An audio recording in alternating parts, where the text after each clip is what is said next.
une production du Studio SF.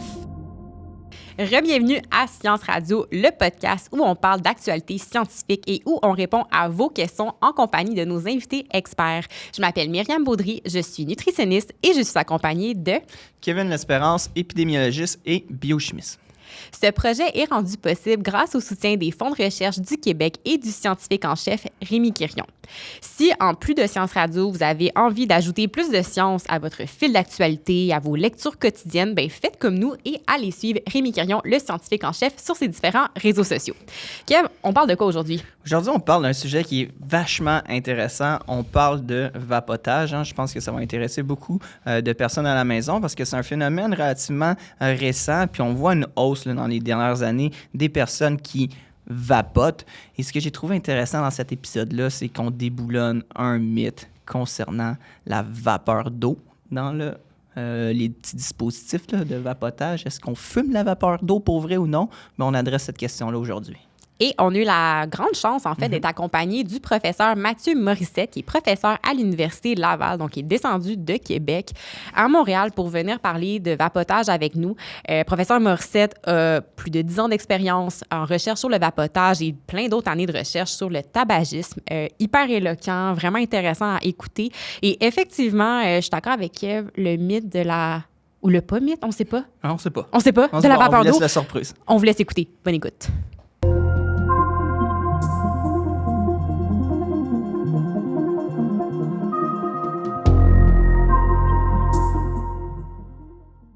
Bon matin, Kev. Salut Myriam, ça va? Ça va, toi? Ouais, je me suis souvenu de ton nom aujourd'hui. Ah ouais, parce que dans un autre épisode, après 4 ans d'amitié, 2 ans à collaborer sur des projets, Kev a trouvé le moyen d'oublier mon prénom. Donc, ouais, ça m'arrive des fois. À ta défense, la semaine passée, tu avais dormi un 3-4 heures parce qu'il y a eu un incendie chez toi avant que tu viennes. Fait que je te le pardonne pour le manque de sommeil. Ouais, là, tout est beau. J'ai dormi cette nuit. Là, je devrais me souvenir de ton nom. T'as moins de vapeur au cerveau. Puis là, parlant de vapeur, aujourd'hui, on parle de vapotage, sujet qui rejoint beaucoup notre génération, notre tranche d'âge, et on est très bien accompagnés pour le faire. Donc, on a le professeur Mathieu Morissette de l'Université Laval qui est descendu de Québec pour discuter avec nous aujourd'hui. Mathieu, comment ça va? Très bien, vous autres? Pas pire. En pleine forme. Mais bon, on dirait que c'est un truc qui m'a frappé dans les dernières années quand je déteste l'odeur de la cigarette. Puis là, tout d'un coup, on se met à sentir, ça sent la cerise, la gomme ballon. Ça sent bon, là. Oui, ça sent vraiment bon. Puis là, tu tournes, puis tu vois l'espèce de clé USB ou en tout cas l'espèce de crayon ou peu importe comment on appelle l'outil pour vapoter. Donc, ça a pris beaucoup d'ampleur. Kev, toi qui es passionné des chiffres, d'épidémiologie, veux-tu nous dresser un peu le portrait de la consommation de vapotage? Ben oui, ça va me faire plaisir. Voyons, l'épidémiologiste en moi attendait juste ça. Le vapotage, c'est quand même, je ne vais pas dire quelque chose de récent, mais c'est effectivement quelque chose qui a pris de l'ampleur dans les dernières années. Puis, je suis allé chercher les statistiques différentes, l'enquête canadienne sur le tabac et la nicotine, l'enquête sur les santé des collectivités canadiennes, qui sont quand même des grandes enquêtes là, qui existent au Canada, puis auxquelles on peut se référer. Puis, nous, dans ces enquêtes-là, nous, les épidémiologistes, nous, avec un grand N, on se questionne sur plein de choses, notamment sur les différentes drogues, les différentes substances que les gens utilisent. Et chez les Canadiens âgés de 15 ans et plus, il y a 6% qui ont déclaré avoir vapoté au cours des 30 derniers jours. Puis là, ça, c'est les données qui sont mises à jour pour le dernier cycle de collecte de données, qui est en 2022. Donc, on n'a pas encore les données pour 2023-2024. Mais quand même, 6%, c'est énorme. Et si on regarde par tranche d'âge, ben, c'est certain que chez les 25 ans et plus, ça tombe à 4%. Mais lorsqu'on regarde chez les 15-24 ans, on est plus aux alentours du 15 à 20% des gens qui ont vapoté dans les 30 derniers jours. Donc, ça, on parle de... personne sur 5. Une personne sur 5 à peu près. Puis, je dirais que ça rejoint des chiffres que j'ai déjà vus sur le tabagisme dans le passé. Donc, je trouve que c'est quand même assez inquiétant comme phénomène. Ce qui est d'autant plus inquiétant, c'est les données de l'enquête sur le tabac, l'alcool et les drogues chez les élèves. Ça, c'est une enquête qui a été faite chez les élèves du secondaire au Québec et les données m'ont scié les jambes littéralement. 17% des élèves, on parle de l'école secondaire, ont déclaré avoir utilisé un produit de vapotage dans les derniers 30 jours. Là, 17%, on parle d'élèves de secondaire, c'est quand même énorme pour un produit qui qui est illégal chez cette tranche d'âge-là. On ne devrait pas être capable de s'en procurer. La majorité ont utilisé une cigarette électronique qui contenait de la nicotine. Donc, la nicotine, c'est cette substance, justement, qui crée une dépendance. Donc, ça, on va y revenir un petit peu plus loin avec professeur Morissette. On va un petit peu plus loin dans les données. 55% pensent qu'il serait facile ou très facile de se procurer une cigarette électronique avec nicotine. Sincèrement, c'est quand même fascinant. Tu sais, moi, demain matin, je voudrais essayer de me procurer une substance illégale. Je ne saurais même pas par où passer. Là, 55% des jeunes du secondaire pensent que c'est très facile de le faire. Et plus loin que ça, il y a à peu près un élève sur 2 qui a admis avoir vapoté au moins une fois du cannabis liquide. On a une épisode sur le cannabis pour les là, jeunes. On parle de vapotage, mais vapotage, il y a plein de choses qu'on peut mettre là-dedans, incluant du cannabis. Donc, c'est un autre phénomène qui est relativement inquiétant. Donc, voici mon tour d'horizon épidémiologique. Mathieu, toi, t'en penses quoi de ces chiffres-là? Toi, que ça fait 10 ans, tu disais que t'es dans le milieu du vapotage. Puis avant ça, tu étais dans le tabagisme aussi. Oui, je travaille sur le tabagisme, tout ce qui contient de la nicotine. Je te dirais, tu sais, moi j'ai 41 ans, fait que je suis un peu plus vieux que vous autres. Puis moi, j'ai connu fumer d'un bar. Tu sais. Fait que tu sortais la veille, tu sais, t'arrivais dans ton appart, puis là, tu sentais la boucane au bout, là, fallait que tu laves ton linge.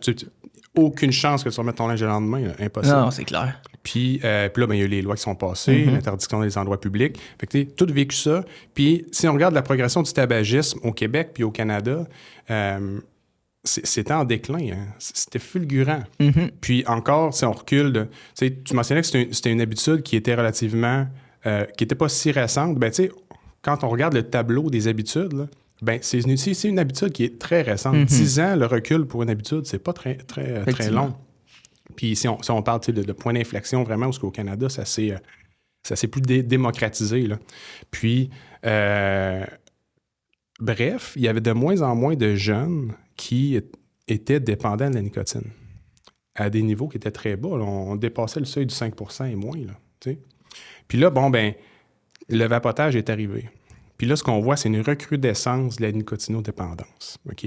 Donc, nonobstant où tu vas chercher ta nicotine, on pourrait parler des pouches aussi, qui étaient sortis, Bref, la nicotine, c'est un marché extrêmement lucratif.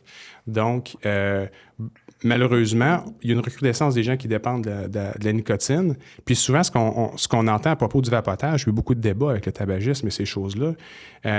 Souvent, ça vient des endroits, beaucoup de l'Europe, où le tabagisme chez les jeunes est encore extrêmement élevé. Ouais. OK? Donc, si on parle le vapotage, c'est pas si pire, il y a moins de jeunes qui fument. Ouais, mais ça, c'était vous autres. Nous autres, on l'avait presque. On l'avait presque. Puis là, malheureusement, il y a de plus en plus de jeunes qui sont dépendants de la nicotine, avec tout ce que ça peut causer comme effet secondaire aussi. Là. Puis là, je pense que la grosse question, le vapotage, est-ce que c'est une option qui est plus saine que le tabac? C'est une grosse question, ça. C'est une grosse question. On pourrait peut-être commencer par définir la différence entre qu'est-ce qu'il y a dans une vapoteuse et dans une cigarette. Super. Une cigarette, c'est simple. Hein. C'est simple, c'est des feuilles de tabac séchées avec quelques petits additifs là, de secrets des secrets bien gardés des compagnies de tabac. Oui, il y a des le secret de la caramel. Des choses qui sont ajoutées naturellement, mais c'est essentiellement des feuilles de tabac séchées. Fait que la composition est simple. Le produit est plus compliqué, mais assez uniforme si on compare toutes les marques de cigarettes. Donc, c'est un produit de combustion. Donc, tout le monde sait comment allumer une cigarette. Donc, c'est brûlé. Puis, ce qu'on respire, c'est la fumée de ça, le produit de combustion. Donc, la fumée va créer l'aérosol, la fumée, plein de petites particules, tout ce qu'il y a dedans. Puis, ça, on va le respirer. Puis, tout dépendant de comment on fume, on va le faire ça quelques fois par jour, par semaine ou plusieurs fois par jour. Ça, c'est pour la cigarette de tabac. Tout le monde la connaît. La plupart des gens d'un certain âge ont essayé de fumer, ou ont fumé. Pour ce qui est de la cigarette électronique, de la vapoteuse, là, on parle de beaucoup plus d'hétérogénéité. C'est-à-dire que on peut pas dire, toutes les vapoteuses sont égales. Okay? Fait que premièrement, tu as le dispositif. Donc, il n'y a pas de combustion. C'est pas dans le fond, la génération de l'aérosol, les particules qu'on va respirer, ce qu'on appelle un aérosol, c'est pas un produit de combustion. Donc, on le sait, ceux qui ont vu une cigarette électronique ou qui l'ont utilisé, une vape, t'allumes rien, là. Tu sais, il n'y a pas de feu qui se passe. Ce qui se passe, c'est de l'atomisation, OK? Ou de la vaporisation. J'aime mieux atomisation parce qu'on fait abstraction du mot vapeur, qui peut être confondant. L'atomisation, ce que ça fait, c'est... Le meilleur exemple que je peux vous donner, imaginez que vous avez une goutte d'huile ou d'eau que vous échappez sur un rond de poêle qui est chaud. Vous entendez le tss. Mais après, ça va passer très rapidement d'un état liquide à un autre état. OK? Si c'est de l'eau, ben, ça va passer à l'état de vapeur, hein, on appelle. Puis si c'est pas de l'eau, ben, ça va être tout simplement atomisé. Okay? Ça veut dire que ça va devenir des particules très fines qui, elles, sont inhalables. Okay? Parce que à la base, dans les cigarettes électroniques, dans les vapes, il n'y a pas... le produit, le liquide, c'est pas inhalable. Non. OK? Donc, il faut le mettre dans un état qui, lui, est inhalable. Donc, l'atomiseur qui marche par électricité avec la batterie chauffe. Le liquide est mis en contact avec l'atomiseur qui, lui, génère un aérosol qui, lui, est inhalable. OK? Ça fait ce que vous voyez quand les gens vapotent, là, ça, c'est l'aérosol. OK? Ce qu'il y a dans le liquide, ça varie beaucoup. C'est juste pour en finir avec le dispositif, ben, tu sais, vu que c'est opéré par une batterie, ben, on parle de wattage, de température de l'élément. Donc ça peut tout être modifié, différent beaucoup de vapoteuse en vapoteuse.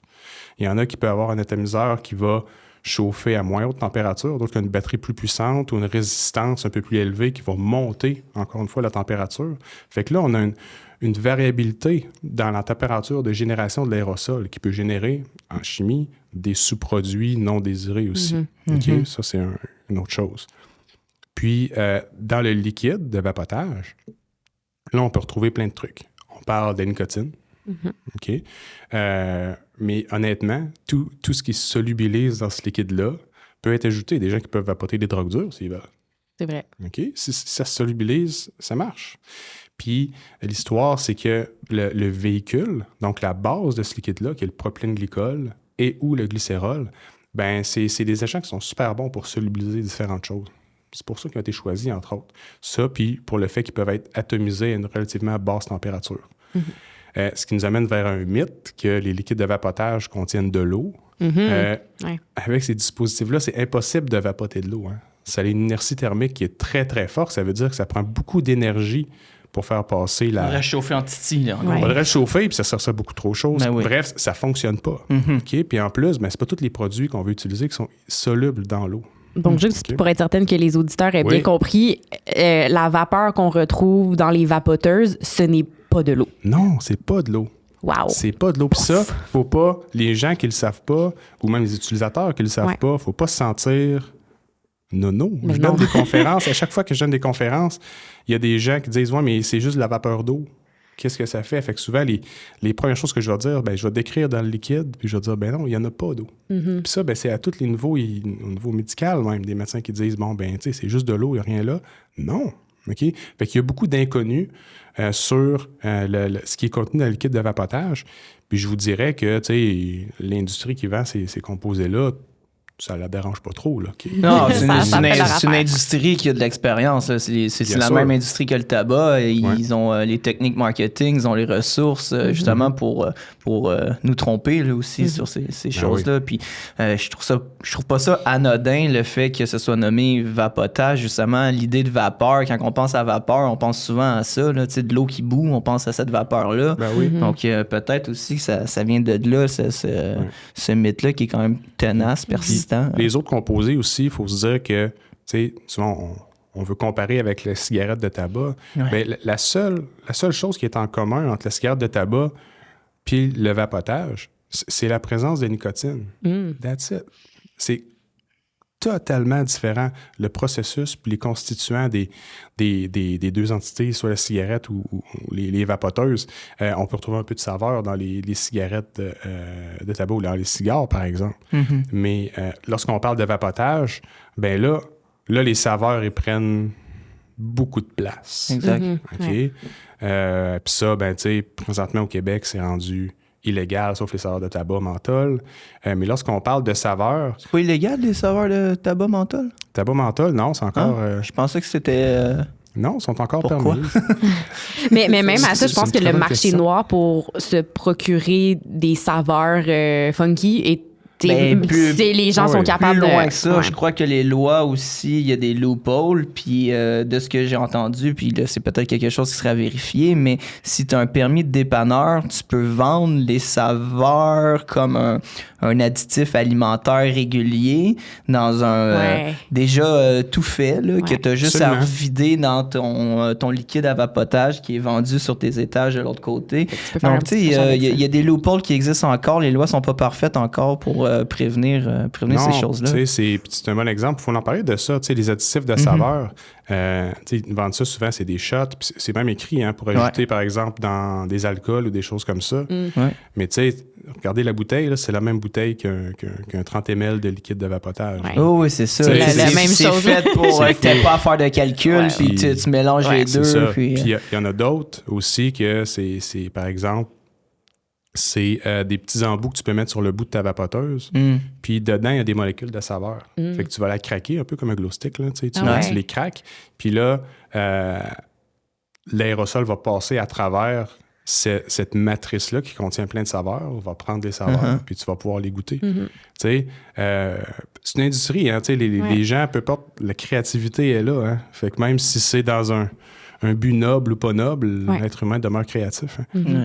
Dans une revue que vous avez publiée avec une de vos étudiantes au doctorat, Ariane Le Chasseur, par rapport au propylène glycone et au glycérol, on peut entendre l'argument, c'est largement utilisé dans l'industrie alimentaire, on sait que c'est sécuritaire au niveau de l'ingestion. Par contre, là, on ne l'ingère pas de la même façon. Là, donc, même s'ils sont considérés sécuritaires pour l'ingestion, au niveau des aliments, là, ça s'en va dans les poumons. Donc, c'est pas la même histoire. L'inhalation, c'est... L'administration, c'est différent, tu sais. C'est ça. Fait qu'on parle de voie d'administration, c'est plus au niveau médical, mais voie d'entrée dans le corps, plus au niveau biologique en général. La voie d'entrée dans le corps, c'est hyper important. Comme tu mentionnais, au niveau digestif, propylène glycol, glycérol. Le glycérol, on en a plein dans le sang. Tu sais, c'est extrêmement important. Lorsqu'on parle de triglycérides, ce qui constitue notre gras, par exemple, tu sais, triglycérides, là, c'est un backbone de glycérol, qui est la glycérine végétale. C'est la même chose. OK? Fait que c'est une molécule qui est physiologique. On en a plein, on pourrait dire, tu sais, c'est réglé, vu que c'est physiologique, on en a plein, il n'y a aucune chance que ça soit dangereux ou qu'il y ait des effets secondaires à ça. Ça, c'est justement si ça prend la voie habituelle d'entrée. Si on l'inhale en grande quantité, là c'est différent, là, parce que notre poumon, il n'est pas habitué à voir ça, là, rentrer comme ça en grande quantité, puis ça peut atteindre des concentrations à différents endroits de notre poumon quand même assez importantes. OK? Donc ça, c'est la même rationale pour le propylène glycol. Le propylène glycol, c'est pas une molécule qui est physiologique, c'est une molécule de synthèse, mais c'est relativement... L'innocuité a été démontrée au niveau digestif. Il n'y a pas de problème à manger du propylène glycol. Pour avoir des conséquences de ça, il faut que tu en manges énormément. OK? Ce qui, personne ne va dépasser ces limites-là. Mais au niveau de l'inhalation, encore une fois, gros point d'interrogation. C'est pas clair. Même s'il y a peut-être des études, par exemple, de toxico qui montrent que l'inhalation, c'est pas si pire. Là, on est dans un contexte qui est chronique. Hein. Ça veut dire, chaque jour, il y a une exposition qui est faite. Puis, la composante aiguë versus chronique, souvent, ça mène à des chemins complètement différents. Et qu'est-ce qu'on sait des effets sur la santé? Excuse-moi, t'allais-tu poser une question? Non, mais c'est juste, ça faisait écho, tu sais, à toute cette idée-là, hein, que c'est la dose qui fait le poison tout le temps aussi, un peu. Puis, tu sais, il y a des trucs que dans certains contextes peuvent être sécuritaires, puis dans d'autres ne le sont pas. C'est pas nécessairement parce que ça, c'est un danger. Ça dépend de plein de facteurs, dont la voie d'inhalation. Puis, je trouvais que ça faisait écho au diacétyl aussi. Le diacétyl qui est peut-être la cause des poumons popcorn, là, comme on... Oui, c'est une molécule qui peut le faire. Une molécule qui peut le faire. Si on a un historique, le popcorn lung ou le poumon popcorn, le diacétyl, c'est une molécule chimique de saveur, OK, qui donne la saveur un petit peu de beurre caramel, tu sais, qui va être donné au popcorn. C'est ça qui... OK? Puis on en mange des tonnes, là, c'est sécuritaire dans l'alimentation selon la FDA. Là, mais ce qui est arrivé, si on parle du popcorn lung, c'est que les travailleurs d'usines de popcorn, justement, qui travaillent avec des grandes concentrations de ces composés-là, encore une fois, c'est la dose, hein, puis la voie d'entrée aussi, puis la fréquence. Mais ces gens-là développaient des maladies respiratoires. Ils se sont rendus compte que c'était causé par la molécule de saveur, le diacétyl, entre autres. Puis, que ces gens-là développaient des maladies respiratoires aiguës fulgurantes, là, des bronchiolites oblitérantes. Là. Tu veux pas entendre ça, un médecin qui te dit que tu as ça. Là, Ouais.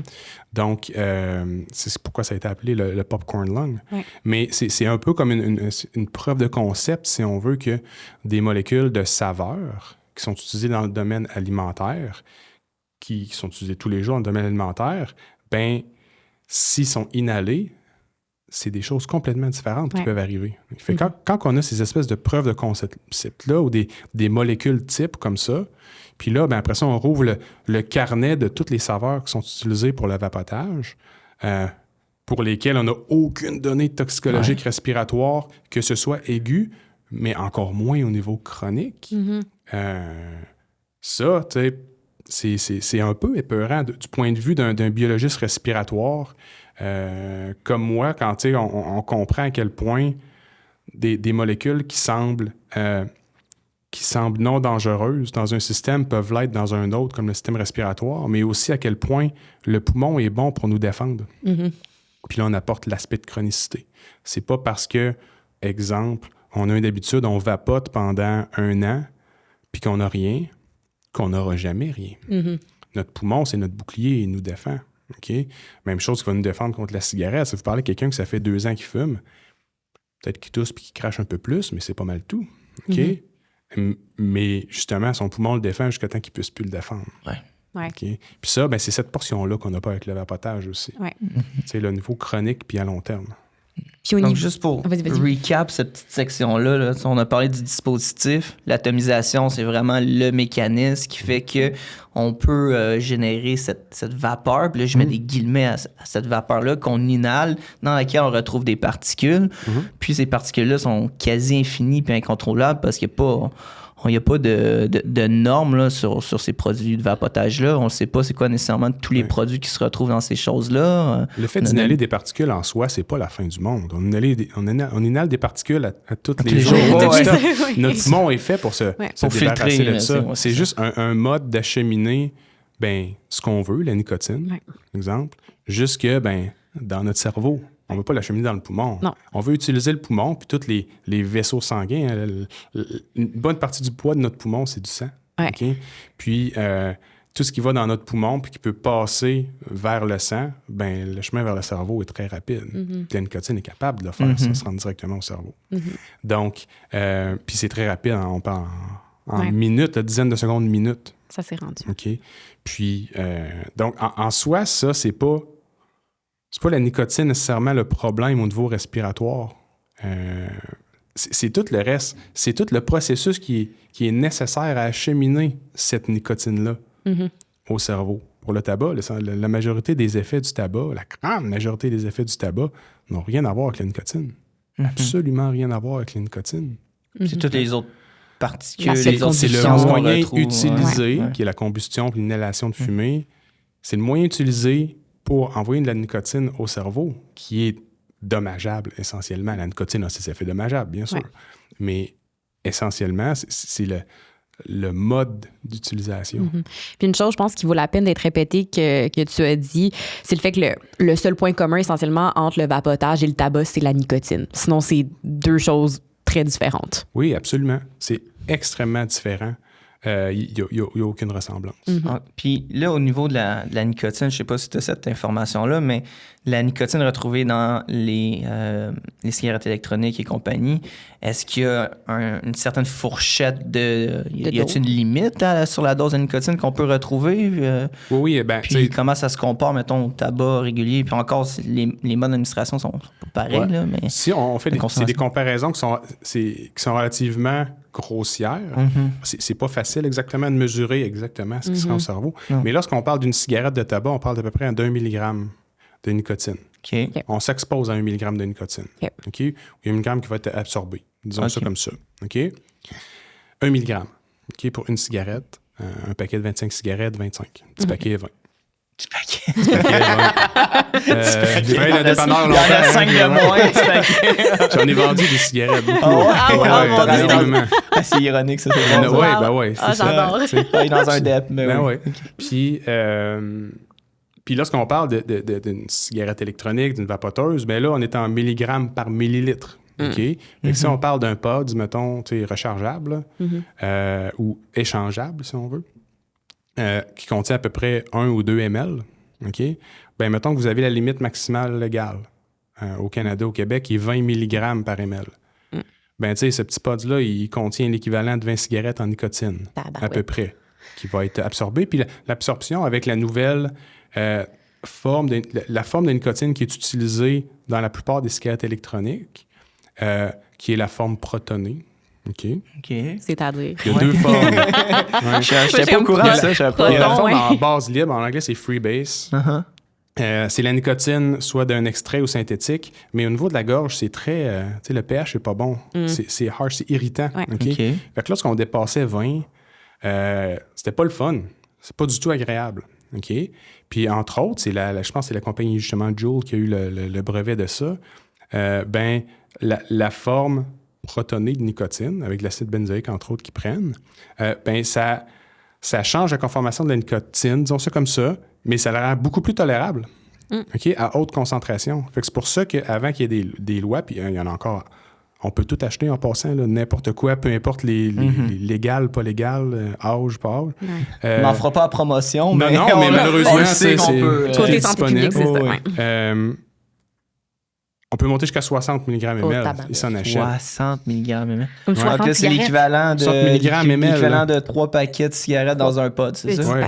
Puis tu sais, mais c'est quelqu'un qui a jamais, mettons, imaginez un jeune de 15 ans qui vapote des concentrations comme ça, mettons, pendant la récréation, puis il se fait initier à la cigarette électronique comme ça, au vapotage comme ça, par ses amis. C'est souvent comme ça que ça se passe. Oui.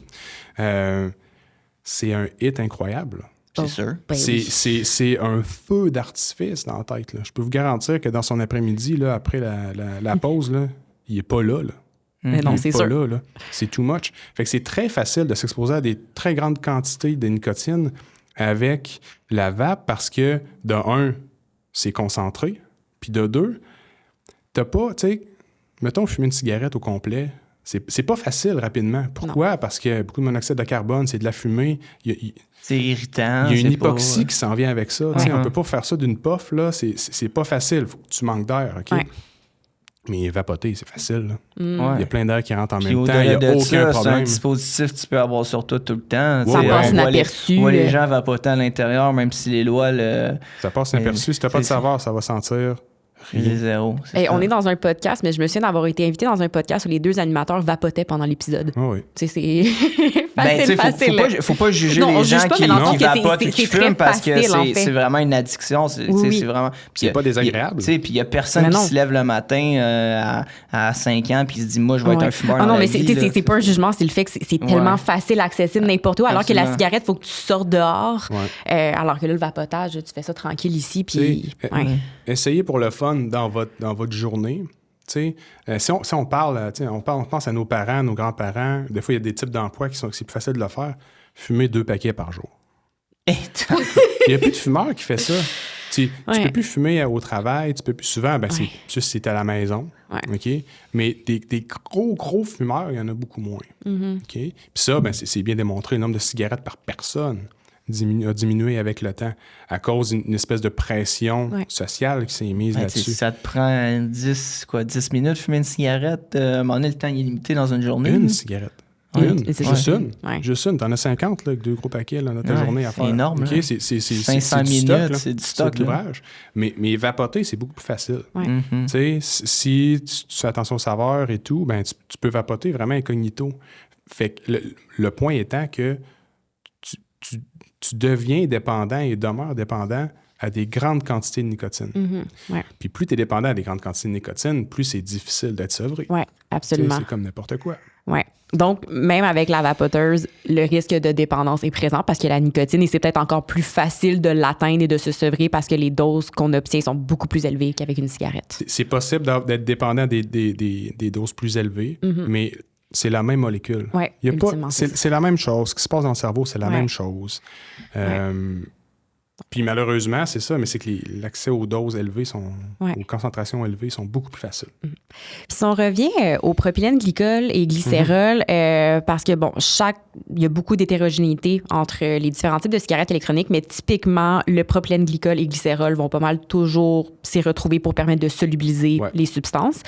Qu'est-ce qu'on sait des quelques données, parce que je sais que dans ton labo, vous avez travaillé sur ça, là. Donc, qu'est-ce qu'on sait de l'effet de ces molécules-là au niveau du poumon?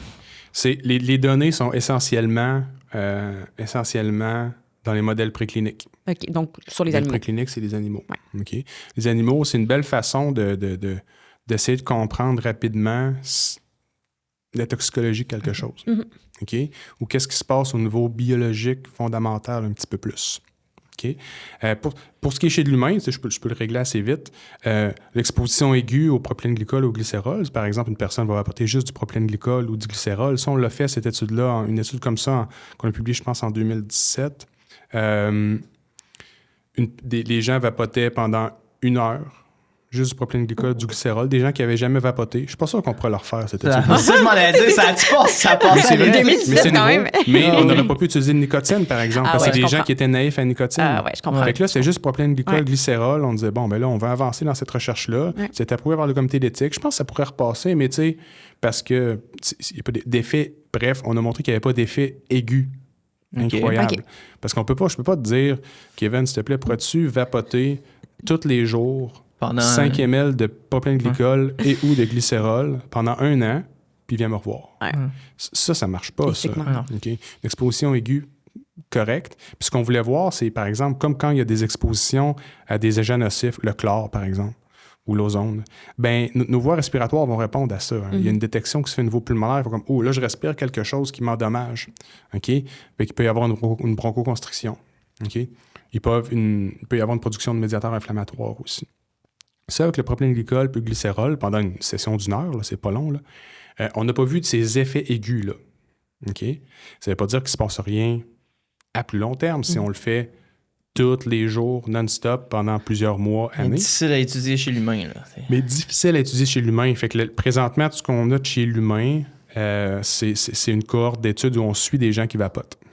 Ce qui, pour moi, je suis une personne très impatiente de nature. Ouais, je comprends ça. Puis c'est pour ça que j'aime beaucoup les études, par exemple, les modèles animaux, les choses comme ça. Il y a moyen d'aller plus vite. Hein. Puis, avec l'humain, ben, on attend que ce qui doit se passer se passe. Puis on ne sait pas qu'est-ce qui va se passer. Fait qu'on regarde large, puis on attend. Ce que je trouve, tu sais, honnêtement, les gens qui vapotent, vous êtes des cobayes, on ne sait pas ce que ça fait. Là. On le sait vraiment. Tu sais, si je le sais pas, puis je suis pas au courant, il n'y a personne qui le sait. Il n'y a personne qui le sait. Donc, on suit ces gens-là. Ils vapotent tous les jours. Puis, ce qu'on voit, ben, tu sais, on voit des gens, par exemple, qui ont quelques paramètres respiratoires qui sont anormaux, qui sont jeunes, ils ont votre âge, qui sont anormaux, que ça ne devrait pas être anormal à cet âge-là. OK? Mais là, les études chez l'humain, vous le savez, étant ce qu'elles sont, est-ce que c'est le vapotage qui l'a causé? Parce que ces gens-là, ils vont peut-être fumer un joint de pot la fin de semaine de temps en temps. On documente tout ça aussi. Ouais. Hein? C'est peut-être des gens qui ont un historique tabagique aussi, qui ont fumé pendant 3-4 ans. Là, ils ont arrêté, ils ont transitionné au vapotage. Fait que là, ce paramètre respiratoire-là, c'est-tu une conséquence du 3 ans de tabagisme ou c'est causé par le vapotage, le début du vapotage récent? Fait que ce genre d'étude de cohorte-là permet, avec le temps, d'identifier certains, mettons, une cause, des liens cause à effet, mais ça prend du temps. Ouais. Ça prend du temps. Mais, Ben, on a déjà un peu de recul sur quand même des effets, je dirais, chroniques à plus court terme. Là, sur l'asthme, il y a quand même des choses qui sont sorties, sur les bronchites, sur certains effets. C'est beaucoup des effets, par exemple, qui sont biaisés par le fait que c'est souvent des études qui sont faites chez l'adulte. Ouais. La grande majorité qui sont faites chez l'adulte. Puis la grande majorité des gens qui vapotent adultes, OK, pas jeunes adultes, adultes, là, plus vieux, 40 ans et plus, mettons, là, 35 et plus. C'est des gens qui ont un historique tabagique très significatif. Très significatif.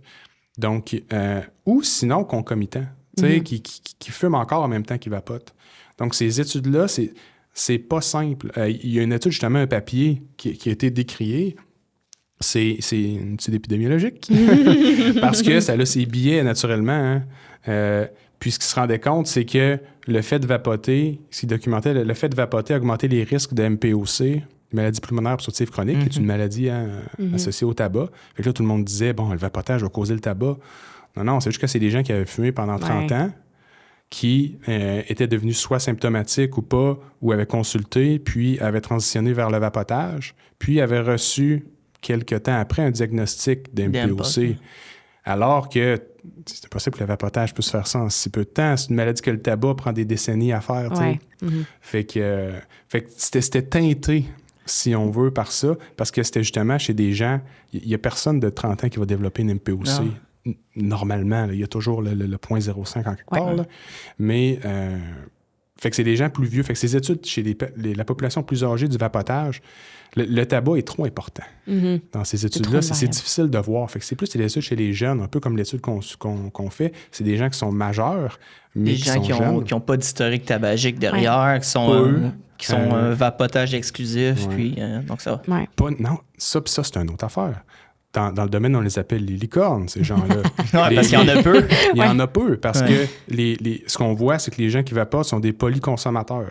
Pas consommateurs, héroïne et tout, là, mais polyconsommateurs, c'est-à-dire, ils vont fumer un petit joint de pot ici et là, consomment de la marijuana ici et là, fument une coupe de cigarettes au niveau social aussi, puis leur habitude principale demeure le vapotage. OK? Puis ça, c'est très typique, par exemple, du 18-35 ans. Ou 18-30 ans. Ces habitudes-là associées au vapotage. Nous, dans notre étude, c'est à peu près, grosso modo, 10% qui font juste vapoter. Wow. Fait que quelqu'un qui va avoir une étude prospective, recruter des gens qui ne font que vapoter chez des adultes, c'est très difficile. Il n'y en a pas des tonnes. Chez les jeunes, par exemple. Les ados, il y en a beaucoup plus. Okay? Mais tantôt, on parlait du THC. L'utilisation de THC dans les produits de vapotage, c'est énorme aussi. Oui. C'est énorme.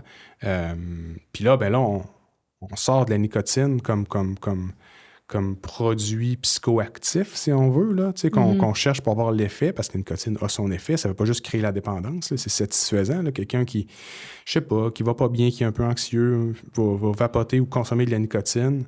C'est un effet qui est recherché. Ça cheer up.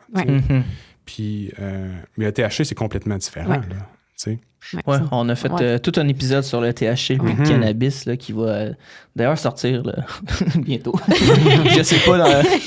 J'ai ça parler de temporalité ici parce que j'ai aucune. Mais on a un épisode sur le cannabis. On en a un. Et par rapport je serais quand même intéressée peut-être de toucher brièvement ce que vous avez trouvé dans votre équipe au niveau des modèles précliniques sur l'effet du propylène glycol et du glycérol, parce que je me souviens quand on s'était parlé il y a quelques années, tu avais mentionné quelque chose par rapport au rythme circadien, puis ça, on dirait que j'avais trouvé ça super intéressant. Là, donc, qu'est-ce que vous avez vu de ce côté-là? C'est weird. Bref, c'est une étude, si on recule de quelques années, où on se disait, là, ce qu'on veut, c'est trouver ce que le vapotage fait. C'est large, hein? C'est très large. En biologie ou en biologie cellulaire, tu peux pas dire, là, je vais regarder tout. Ça n'a aucun sens. Mais on avait quand même pris une approche qui était, qu'on va dire, omique, là, qui est très générale. On regardait l'expression de différents gènes, puis on comparait les souris qui avaient été exposées pendant 8 semaines, 2 mois. C'est pas énormément long, mais pour une souris, c'est quand même un certain temps. On voit beaucoup d'effets. Pour le tabac, par exemple, on en voit plein. Différents modèles respiratoires. Puis, on avait comparé les différents gènes qui étaient différentiellement exprimés, c'est-à-dire qu'ils étaient soit plus haut ou plus bas chez les souris qui avaient vapoté pendant 2 mois. C'est un beau modèle qu'on avait désigné dans le temps. Premier modèle au Canada d'exposition au vapotage. Tu peux les imaginer, les souris, comme s'ils étaient dans une pièce pleine d'aérosols de vapoteuses. C'est une box de souris. Puis, ce qu'on avait vu, c'est que les principaux gènes qui étaient dérégulés, c'était des gènes associés au rythme circadien. C'est fou, ça. Le rythme circadien. Moi, dans mon champ de recherche, j'étais habitué parce que souvent, je joue à des terrains qui sont inconnus, des choses comme ça. Puis là, je me dis, faut que je devienne un semi-expert en rythme circadien maintenant. Parce que la plupart des gènes qui sont dérégulés ou rapidement dérégulés, le plus évidemment dérégulés par le vapotage, c'était les gènes de notre horloge moléculaire. Peux-tu définir brièvement ce que c'est, le rythme circadien? Oui, c'est ce qui fait, souvent, c'est notre rythmicité, c'est notre rythme biologique. Souvent, on va penser à la lumière, qui est une variable sur laquelle on se base, puis toute la biologie sur Terre se base, OK, pour réguler. On a vu, là, les feuilles sont tombées, là. Bon, mais c'est parce qu'ils savent, les arbres savent que la lumière a diminué, puis que l'hiver s'en vient, ils se mettent en hiver. C'est leur rythme circadien, eux autres, OK? Puis nous, on a notre rythme intérieur, qui est de 23,5 heures, OK? Presque 24.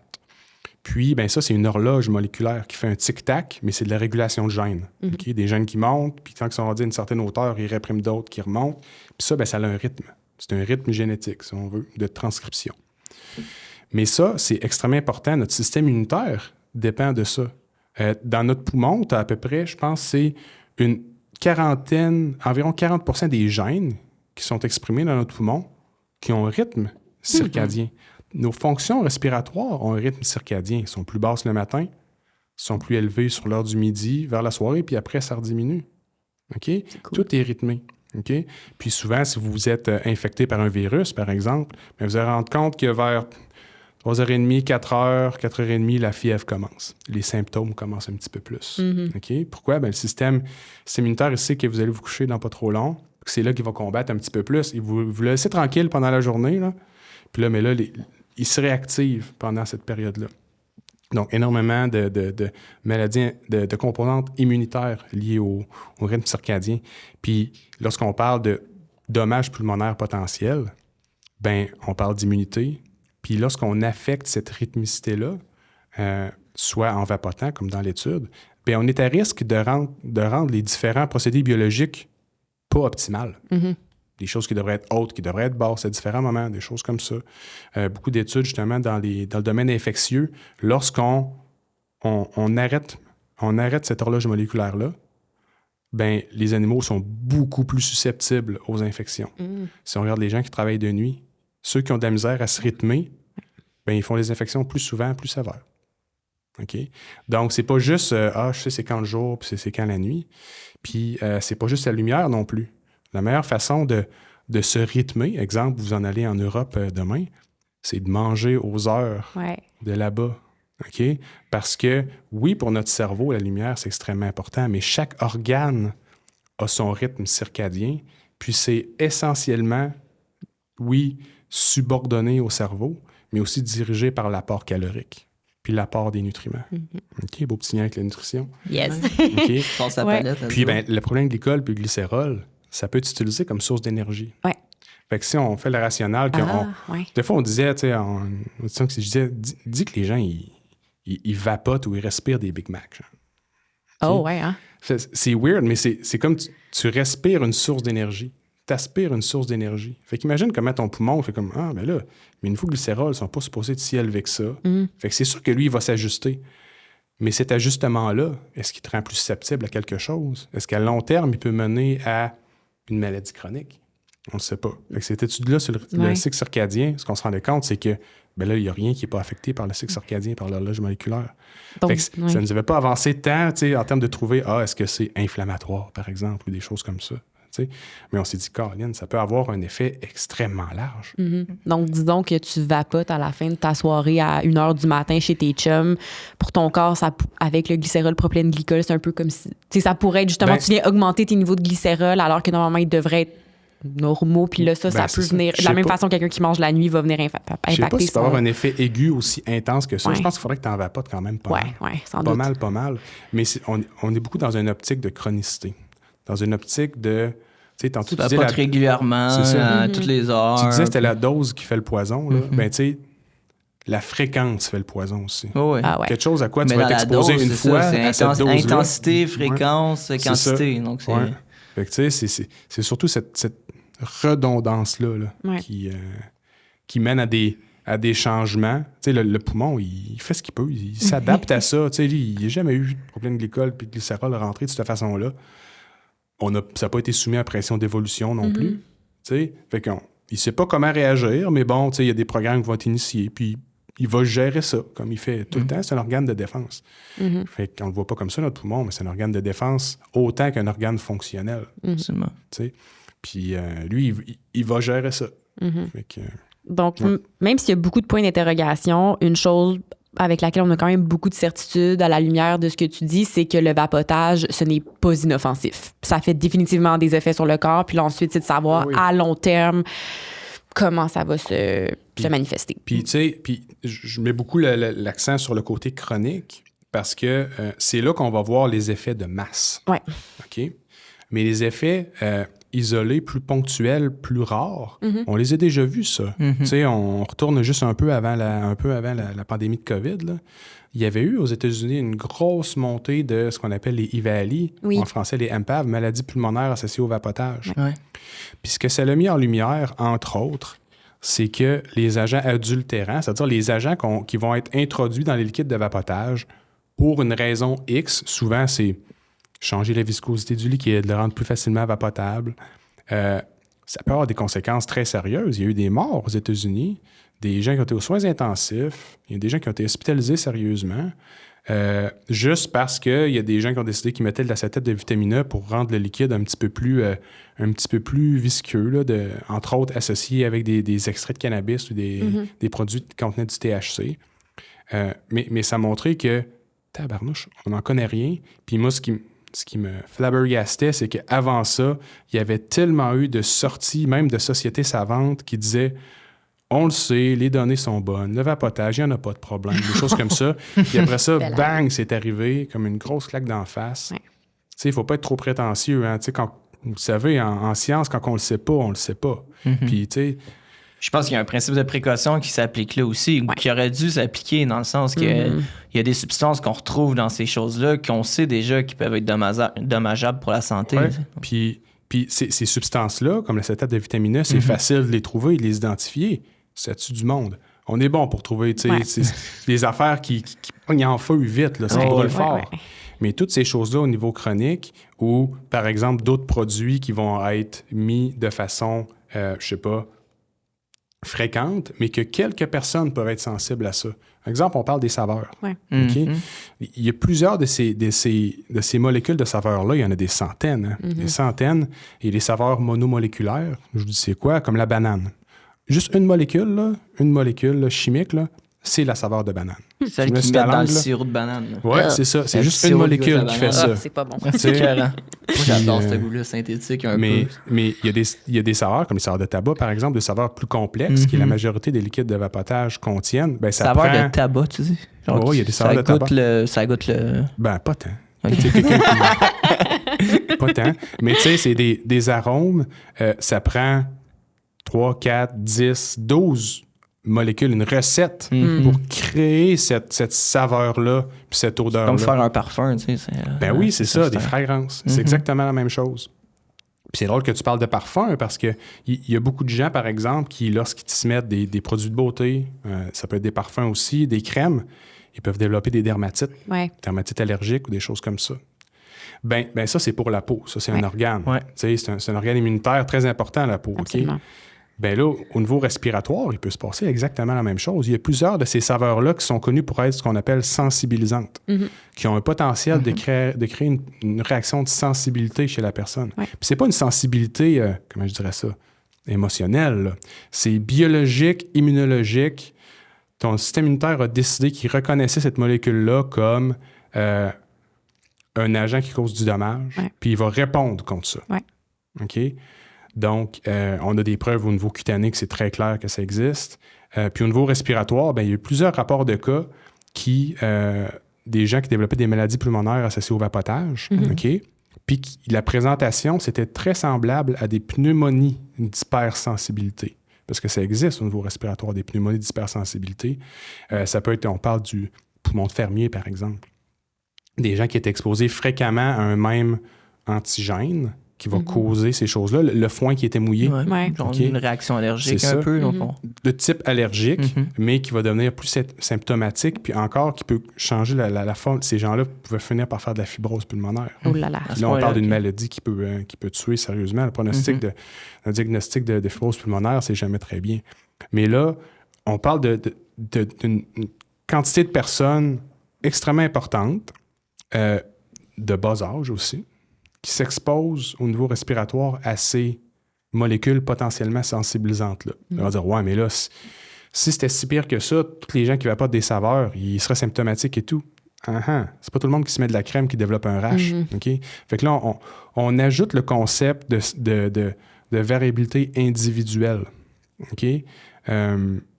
Moi, tu peux être exposé à quelque chose, tu n'auras pas de réaction. Moi, je peux être exposé, ça va être une réaction La fulgurante. meilleure analogie, une allergie au beurre d'arachide. Là, Ben oui. C'est exactement ça. Là, ça s'est développé. Il y a eu des contextes qui ont fait que tu es devenu allergique aux arachides.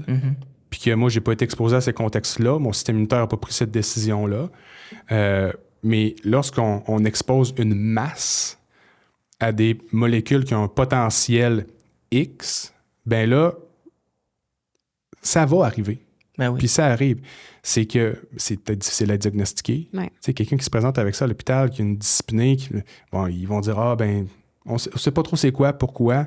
Même avant que les maladies associées au vapotage sévères, les gens, tu rentrais à l'urgence, tu étais essoufflé dans le temps de la COVID. Qu'est-ce que tu penses que... Ouais. Puis, tu sais, c'est le cas pour beaucoup de maladies, particulièrement les maladies pulmonaires, parce que les causes sont quasi infinies. Ouais. Beaucoup. Donc, les symptômes dur, sont très non spécifiques. Encore une fois, les maladies sévères associées au vapotage, c'est un diagnostic d'exclusion. Ça veut dire, est-ce que c'est infectieux? Non. Est-ce que c'est telle chose qui a causé ça? Non. C'est le patron, tu sais, au niveau de l'imagerie pulmonaire, est-ce que ça ressemble à ça? Oui. Puis là, si tu as tout coché les noms, là, puis que la personne vapote, puis tout, c'est comme... Ah, peut-être. Bon, ben ça doit être ça. Ouais. Ça doit être ça. Puis tu sais, c'est pas tous les endroits qui vont nécessairement s'attarder à ça non plus. Ouais. T'sais. Puis il y a plusieurs gens qui vont pas nécessairement aller à l'urgence, qui vont couver ça à la maison. Non. T'sais. Puis parce qu'ils ont pas nécessairement, sont symptomatiques, mais c'est pas parce qu'exemple que tu fais une grippe que tu vas aller à l'urgence. Là, tu vas couver ça à la maison, puis à un moment donné, t'es chanceux, ça va arrêter. Les maladies associées au vapotage, ça finit par se résorber. Hein. Ouais. Je parle des symptômes, pas nécessairement les conséquences pulmonaires, parce que ça a été montré aussi. Les gens qui ont fait des maladies associées au vapotage, il y a des conséquences respiratoires qui demeurent. Ouais. OK? Cicatrices. Vous voyez ça comme ça. OK?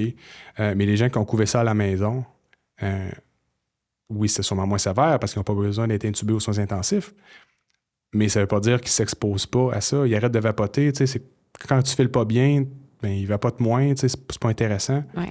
Puis ça va se résorber ou s'ils changent de liquide, des choses comme ça.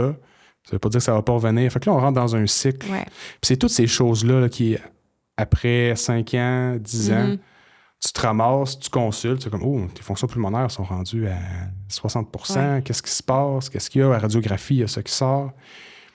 Fait que c'est toutes des petites surprises comme ça que j'espère on n'aura pas trop, bien honnêtement. Là. Moi, j'espère que ça va être... que ça sera pas un gros boom, OK? Mais mes connaissances fondamentales, puis biologie cellulaire me dit que je vois pas comment ça pourrait rien faire. Ouais. Ouais, c'est difficile de ne pas faire le parallèle avec le tabagisme aussi. Ben oui, c'est parce dur de que pas le faire. on a l'expérience avec le tabagisme. La première étude épidémiologique qui a mis en relation le tabac puis le cancer du poumon, ironiquement, c'est quand même une étude sur des médecins. Les médecins fumeurs, les médecins non-fumeurs. Ouais. Puis, tu sais, on a flagué ça. Je crois que la première fois, vraiment, là, aux États-Unis, c'était comme au début des années 60, on a lancé cette flag-là. On a dit, ça, le tabac, ça cause le cancer du poumon. Ouais. Puis ça a pris quand même près de 40, 50 ans avant qu'on voit toutes les lois Ben oui, apparaître là, le dans la lobby société. était fort, Le lobby était tout ce qui a fort. empêché. Encore aujourd'hui, les compagnies de tabac sont sous la loi de la protection de la faillite, puis ils n'arrêtent pas de repousser leur délai de remboursement de ci puis de ça. Ça a été réglé récemment en passant. Oui, OK, bon, Ouais. bonne nouvelle. Récemment, mon grand-père était inscrit dans ça. Il est décédé du cancer du poumon. Ah ouais? Puis il n'a pas fumé énormément, mais il a fumé dans une phase de sa vie. Ça a été assez, puis il a développé un cancer plus tard. Mais bref, le point est que lorsqu'on parle de vapotage, si vous interagissez avec des gens qui ont trop de certitudes, ah non, ça fait rien. Ou ah non, ça va tuer tout le monde. Mais c'est parce qu'on voulait y croire aussi, dans le sens, d'un côté, les gens voulaient y croire comme outil de cessation du tabac, puis de l'autre côté, il y a les gens qui sont dans l'autre extrême, puis qui sont aussi comme, c'est complètement nocif. Donc... Ouais. Puis, tu sais, il faut faire attention aussi à tout mettre. Tu sais, si on parle de vapotage chez les jeunes de 17 ans et moins, c'est difficile de trouver des arguments positifs considérant que le taux de tabagisme était extrêmement bas. Mais si on parle de, par exemple, l'utilisation de vapotage pour une personne qui était un gros fumeur, qui a tout essayé pour arrêter de fumer. Puis là, je le dis, qu'il a tout essayé pour arrêter de fumer. Les moyens conventionnels dont les effets secondaires sont connus et relativement limités, qui a tout essayé, puis après, qui veut essayer d'utiliser le vapotage comme transition pour devenir indépendant de la nicotine. Ce contexte-là peut être intéressant, OK? Mais est-ce que ça justifie le fait d'ouvrir un genre de dépanneur / vapoterie pour cibler ces gens-là? Ben non, c'est pas comme ça que ça marche. Fait que malheureusement, on est dans un état où on essaie de remettre la porte à l'air dans le tube. Puis c'est très difficile. C'est très difficile. Il y a une méta-analyse pour les jeunes publiée en 2021 qui a regardé 25 études longitudinales et le chiffre, moi, m'avait vraiment, encore une fois, scié les jambes en deux. Puis ce qui était ressorti, en fait, c'est que les jeunes qui utilisent la cigarette électronique sont 3 fois plus susceptibles que les non-vapoteurs de commencer à fumer du tabac. Donc, c'est le paradoxe du vapotage, exactement. C'est de dire, est-ce que c'est un bon outil de cessation du tabac, mais en même temps, c'est peut-être comme un dispositif qui mène à l'initiation tabagique. Ça, c'est ce qu'on appelle l'effet passerelle. Okay, l'effet passerelle, c'est-à-dire une habitude qui va favoriser le passage à une autre habitude. Gateway en... C'est ça, gateway en anglais. Puis, dans ce potentiel d'effet passerelle-là, ben, c'est assez intuitif. Hein? Tu vas avoir une personne qui va devenir dépendante de la nicotine, une personne qui est jeune, qui définit ses habitudes de vie. Hein? Quand tu es ado, là, c'est là que tu vas définir tes habitudes de vie pour le reste. Ah oui, c'est une période d'instabilité. C'est là que c'est excessivement difficile de changer les habitudes de vie après 25 ans. Là. C'est ça. Puis, c'est là que tu as tes expériences et tu fais tout. Fait que quelqu'un qui devient dépendant à la nicotine à travers le vapotage, ben tu sais, faut pas tirer l'élastique trop loin pour dire que il augmente probablement ses chances de devenir un utilisateur de tabac pour aller chercher sa nicotine. Ça dépend probablement de son groupe d'amis, si ça va l'attirer par là. Ça se peut que ça soit pas du tout, OK? Mais quand on voit, parce que ça a fait beaucoup de presse, si on veut, l'effet passerelle, là. Beaucoup de gens qui disaient oui, non et tout. Mais là, plus on voit les méta-analyses sortir, puis on dit, ben oui, c'est un gateway potentiel vers le tabagisme. 3 fois plus de chances. Ben, tu sais, c'est toujours 3 fois plus de chances comparativement à quoi? Tu sais, fait que 3 fois plus de chances que presque pas de chance. Ben, tu sais, il y a toujours ça. OK? Fait que nous, on est chanceux. Le tabagisme chez les jeunes est extrêmement bas. Fait qu'on est dans le 3 fois plus de chances de pas grand-chose. On est chanceux. OK? Mais dans les endroits où le tabagisme est un peu plus prévalent, ben là, ce qu'on peut introduire, c'est l'autre notion, c'est-à-dire la notion d'ancrage. OK? L'ancrage, c'est quoi? C'est imaginer que vous êtes il y en a des tonnes, hein, qui fument et qui vapotent en même temps. Okay? Ben, l'effet d'ancrage, c'est quoi les chances que le fait que tu vapotes va faire que tu vas demeurer fumeur? Ah ouais. OK? Fait que ça, c'est qu'une habitude Y va ancrer l'habitude X chez l'individu. OK? Fait que, exemple, la personne fume et vapote. OK? Puis, consomme quand même pas mal de nicotine dans sa journée. Est clairement dépendant à la nicotine, mais il va peut-être vapoter au travail parce que c'est peut-être mieux vu, puis fumer, blablabla. Puis chez les jeunes, on est dans cette dynamique un peu différente-là, mais on remplace travail par école. Puis, ce que cette analyse-là de 2 grosses cohortes avait montré, c'est que chez les jeunes qui vapotent et fument, si on les suit dans le temps, et on les compare à des gens qui ne font que fumer, dans le groupe qui fumait et vapotait, après 3 ou 4 ans, si je ne m'abuse, il y avait plus de fumeurs que chez ceux qui fumaient à ce moment-là. Parce que, tu sais, encore une fois, à l'adolescence, tu essaies plein de choses. Pas parce que tu commences à fumer à l'adolescence que tu vas automatiquement devenir un fumeur pour le reste de ta vie. Mais chez le groupe double utilisateur, disons ça, il y avait plus de fumeurs que dans le groupe tabagisme seul. Wow. Fait que c'est ce qu'on appelle un effet d'ancrage. Donc, le fait de vapoter en même temps de fumer va favoriser un ancrage dans l'habitude de fumer puis faire en sorte que les gens ont plus de chances de continuer à fumer. C'est ça. Et probablement que c'est dû à plein de facteurs psychosociaux aussi. Ben oui. Et puis, Ah oui.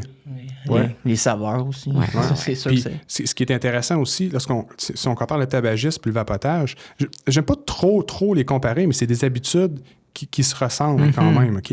Puis le tabagisme, si on regarde les facteurs de risque qui t'amènent à devenir un fumeur ou à vouloir commencer à fumer, souvent c'est quand tu es ado, famille, c'est un parent qui est fumeur, OK? Et amis. OK? Mais là, ce qu'on regarde le vapotage, ce qui sort, c'est en premier, amis. OK? Fait que là, même si tu as un entourage familial qui est non vapoteur, ben c'est pas protecteur, si on veut, puisque c'est davantage la gang d'amis. Puis là, il y a plusieurs études qui sont sorties. Je pense que c'est une étude Compass qui était sortie dans les différentes écoles. Entre autres, la Ville de Québec, il y avait beaucoup de données là-dessus. Puis, d'une école à l'autre, c'était extrêmement variable. Il y avait des écoles où tu avais peut-être un 10-15% de vapotage. Des écoles en haut de 50-60%. Tu avais des écoles, c'était quasiment la totalité des jeunes qui vapotaient. Oui, je me souviens de cette étude-là. Fait qu'on voit l'effet social de ce côté-là, comment, je sais pas, par exemple, les groupes leaders de l'école un peu plus, s'ils vapotent, pendant que ça vapote, puis s'ils vapotent pas, pendant que ça vapote pas, tu sais. Fait que beaucoup ces effets-là d'amis, beaucoup plus qu'on voit avec le vapotage, qu'on voit avec le tabagisme dans le temps, où que la famille tirait beaucoup plus haut. Moi, puis on le voit, tu sais, aussi, quand il y a des gens qui ont ces habitudes-là alentour de toi aussi, ça t'incite davantage de manière comme, tu sais, inconsciente. Tu sais, tout le débat qu'on disait avec le tabagiste là, au cinéma dans le temps, là, c'était exactement ça. Là, on a eu une passe où le tabagiste a été réduit au cinéma. Puis là, c'est drôle, ça a comme suivi une tendance séculaire à la baisse du tabagiste. Puis là, on a vu des petits pics. Là, il y a un retour du tabagiste à l'écran. Puis là, on revoit des remontées. Tu sais, c'est quand même fou. Là, moi, je suis un golfeur. J'adore le golf et j'en mange. Jacques Dali. Mais tu sais, ce que récemment, il y a une golfeuse, je la nommerai pas, mais tu sais, vous l'avez probablement toutes vues dans des screenshots. Puis tu sais, elle fumait quelques cigarettes justement sur le terrain, ces choses-là. Man, les commentaires, elle est donc bien cool, elle est donc bien... Je sais. Ah, il y a un effet. Ça sort d'où, ça? Ouais. Pourquoi c'est plus prononcé quand c'est des femmes? C'est une belle personne aussi. Là, puis c'est une sportive, donc là, ça légitimise le lac un peu. Puis, fait que c'est ça. Mais bref, tu sais... Il n'en est pas moins que si tes amis fument, ça pue, mais si tes amis vapotent, ça sent bon et c'est délicieux. Tu sais, honnêtement, c'est l'odeur du vapotage. Il n'y en a pas qui sentent pas bon. Il y en a peut-être que tu dis, celle-là, c'est trop sucré, celle-là, c'est trop comme ça, mais c'est bon. C'est pas faire de la promotion, c'est juste c'est un fait. C'est la chose.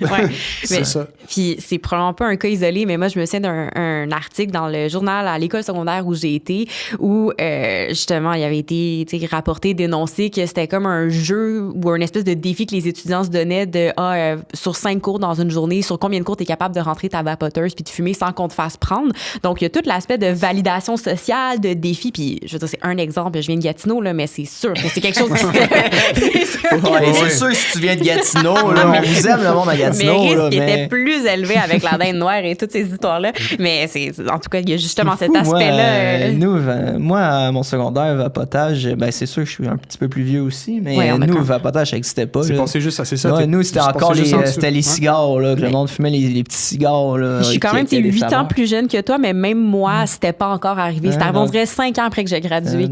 C'est vraiment un phénomène qui a pris de l'ampleur plus récemment.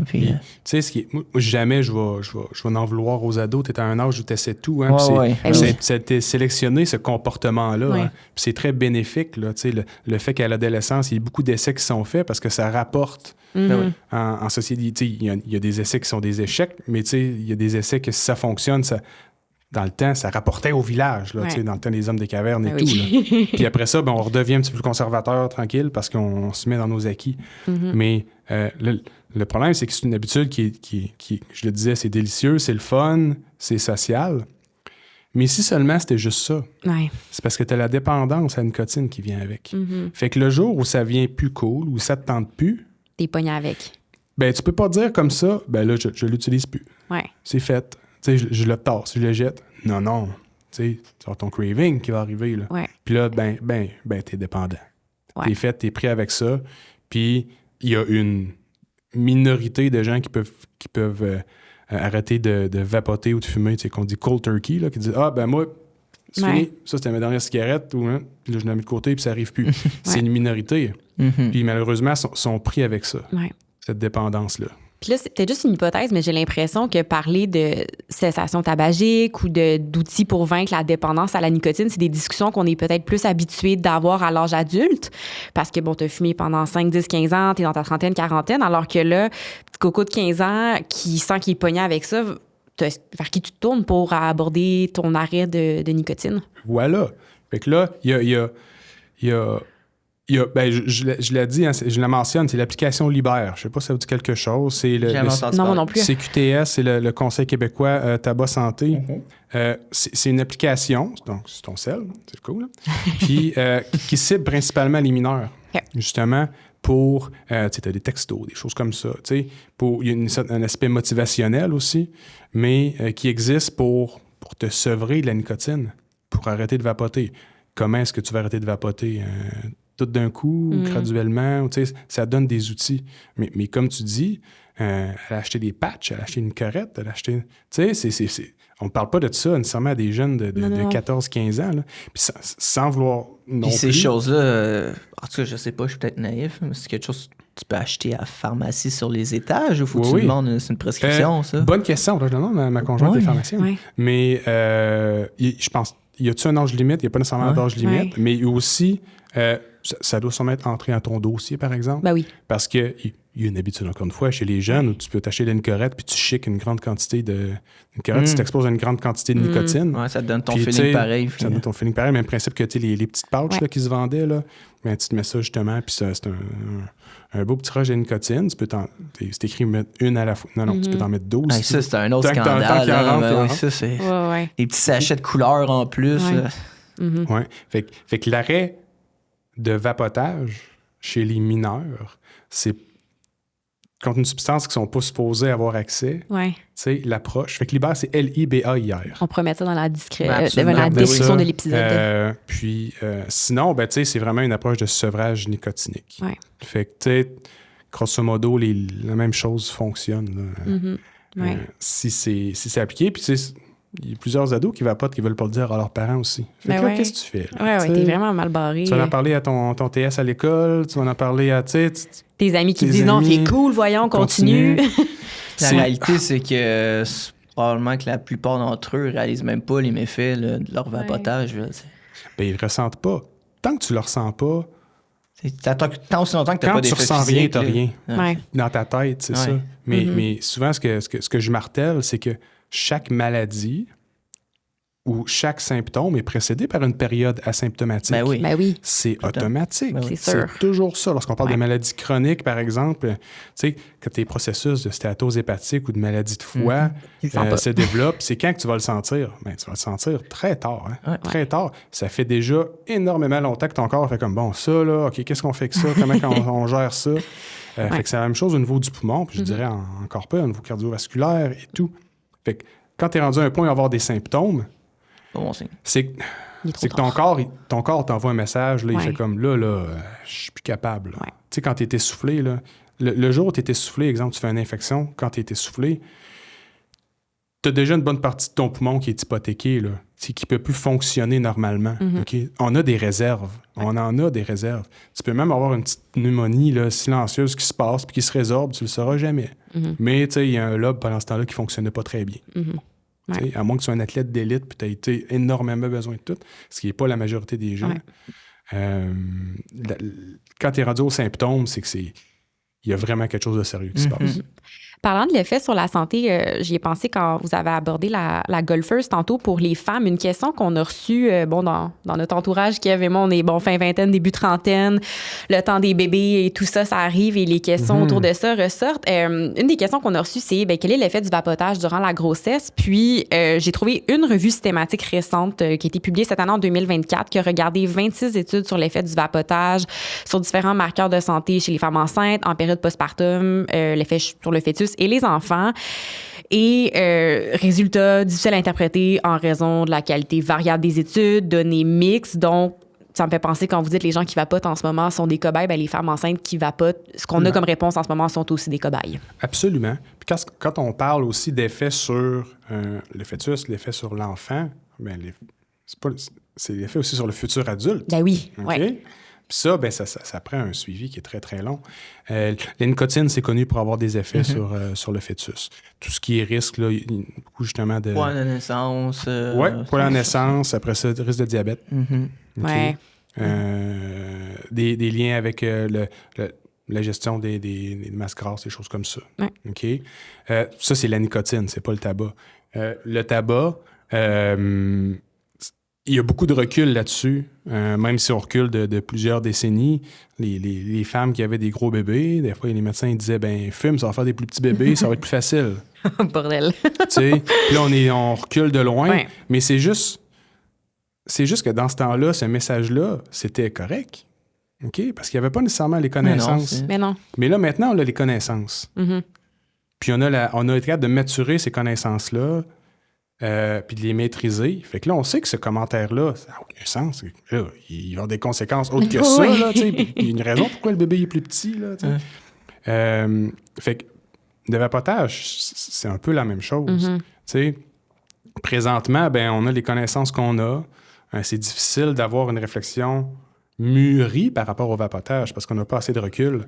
Peut-être que les effets les effets médiés par la nicotine vont être probablement semblables aux effets de la nicotine en soi, ce qui est déjà connu. Mais les effets propylène glycol, glycérol, les autres choses, le fait que, par exemple, une mère peut avoir une condition respiratoire peut affecter son fœtus puis le développement. Tu sais, l'état de la mère est important pour le bébé aussi. C'est pas juste... Oh, il faut regarder la santé sur le parcours de vie. Ben là. ouais. C'est une période prénatale jusqu'à la mort. Puis c'est pas parce que l'enfant est bien correct ou l'enfant semble correct ou ne semble pas anormal qu'il peut pas avoir des conséquences à la vie adulte. Ouais. Tu sais. Puis pour revenir à la première grosse question complexe, est-ce que le vapotage est une option plus saine que le tabac? Je pense qu'on a mis en lumière beaucoup de nuances autour de ça, mais en date d'aujourd'hui, disons qu'on résumait les effets sur la santé du vapotage chez l'humain, on résumerait ça à quoi? C'est que... Si on est capable. Je reformulerais ta phrase parce que plus saine, ça veut dire, tu sais, ça Mais fait plus, comme oui, saine, ouais, encore non, plus saine. C'est la question qui est posée, mais Moins je comprends nocif, moins peut-être. nocif, effectivement. Moins ouais. nocif. C'est encore une fois, c'est très différent. On sait ce que le tabac fait, Ouais. puis on sait pas ce que le vapotage fait. Ouais. Fait que c'est difficile, tu sais, de... C'est comme je te donnais un bel exemple. Mais Un beau gâteau, là, tu sais, je sais pas, moi, là, c'est bien beau, mais tu sais, je te donne quelque chose à manger, puis là, j'ai une boîte à surprise ici que tu sais pas ce qu'il y a dedans, puis je dis, ça va-tu être meilleur ou pire ou égal? Mais tu sais, comme, ben là, c'est quoi qu'il y a dans la boîte? Ah, je te dis pas. Ouais, mais comment tu peux prononcer là-dessus? Tout à fait. Tu le sais pas. Je comprends. Tu le sais pas. Fait que, tu sais, c'est comme le Schrödinger's, là, avec son chat, là, toutes les possibilités sont encore là. Tu sais, ça peut être pire, égal, différent, mieux. On sait déjà que ça peut faire des maladies pulmonaires aiguës si tu as pigé la mauvaise carte ou si tu as ou si tu as des liquides qui, pour toi, peuvent te rendre malade. Le tabac fait pas ça. Le tabac fait pas ça. Fait qu'à date, c'est déjà un crochet du côté du vapotage que c'est pire au niveau d'aigu. C'est rare, mais si tu la piges, cette carte-là, ça va pas bien. Là, tu sais. Donc, malheureusement, en tout cas, de mon point de vue, avec mes connaissances que j'ai, puis, tu sais, encore une fois, ça fait longtemps que je mûris, puis que j'ai pu, tu sais, maturer dans ma réflexion. On peut pas répondre à cette question-là à ce stade-ci. Ce qu'on sait, c'est qu'il faut pas fumer, puis que vapoter, on sait ce que ça peut faire au niveau aigu. Pour certains, on est en train de découvrir ce que ça peut faire à moyen terme. À long terme, on ne le sait pas. On ne saura pas avant que ça arrive. Ouais. Fait que les gens sont des cobayes. Fait qu'est-ce qui vous reste comme option? Ben, il vous reste ni un ni l'autre. Ouais. Tu sais, tabarnouche, si vous fumez puis vous voulez arrêter de fumer, ben essayez de pas tout de suite vous en aller vers le vapotage trop facilement. Essayez, il y a des ressources qui existent.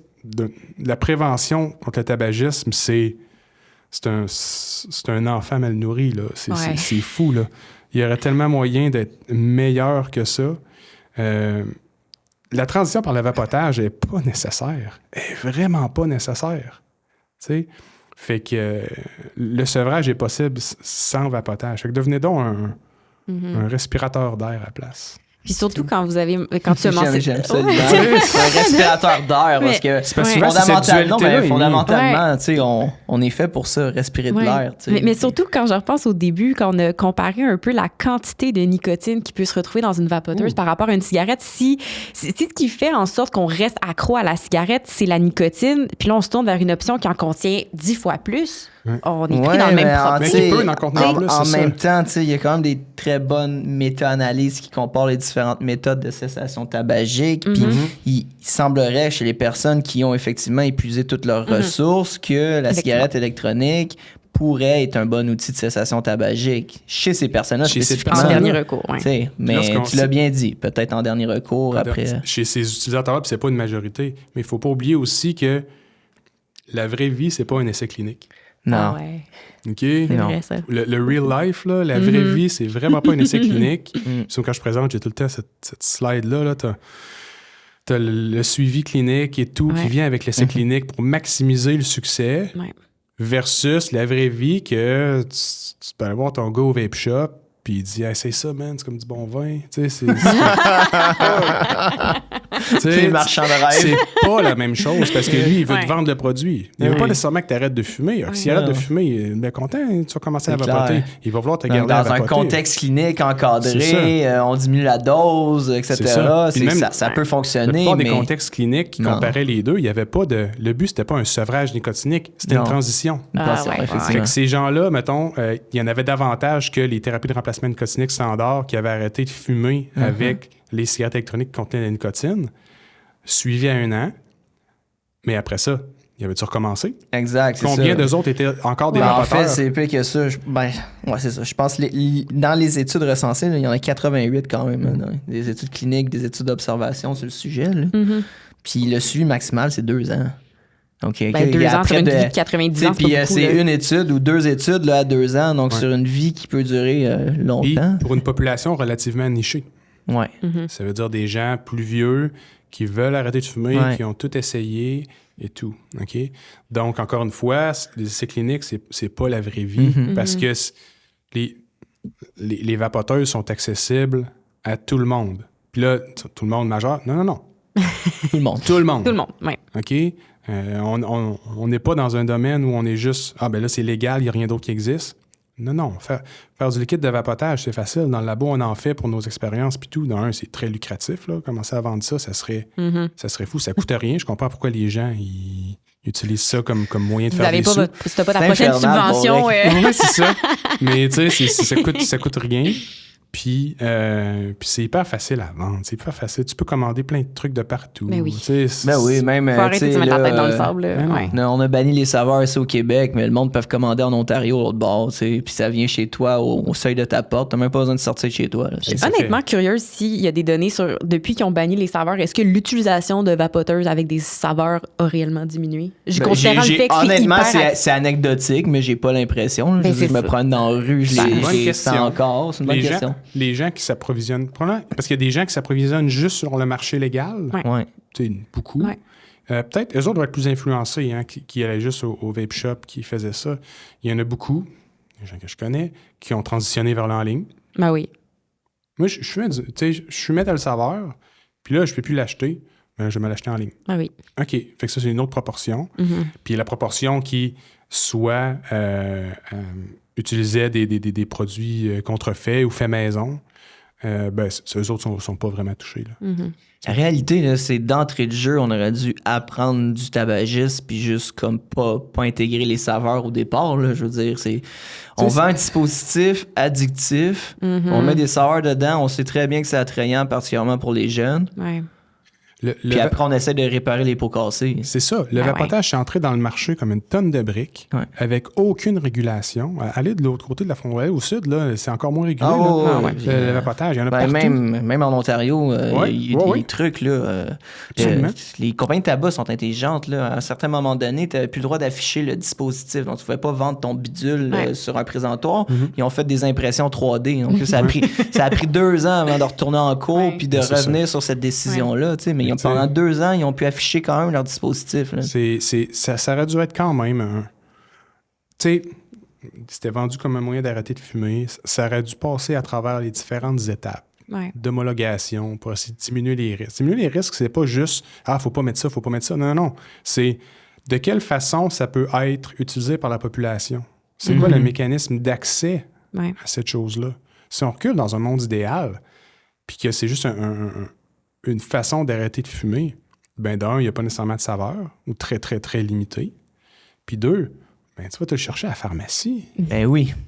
Comme ton Nicorette ou comme ton Champix. Exact. Comme, tu vas te chercher ça à la pharmacie.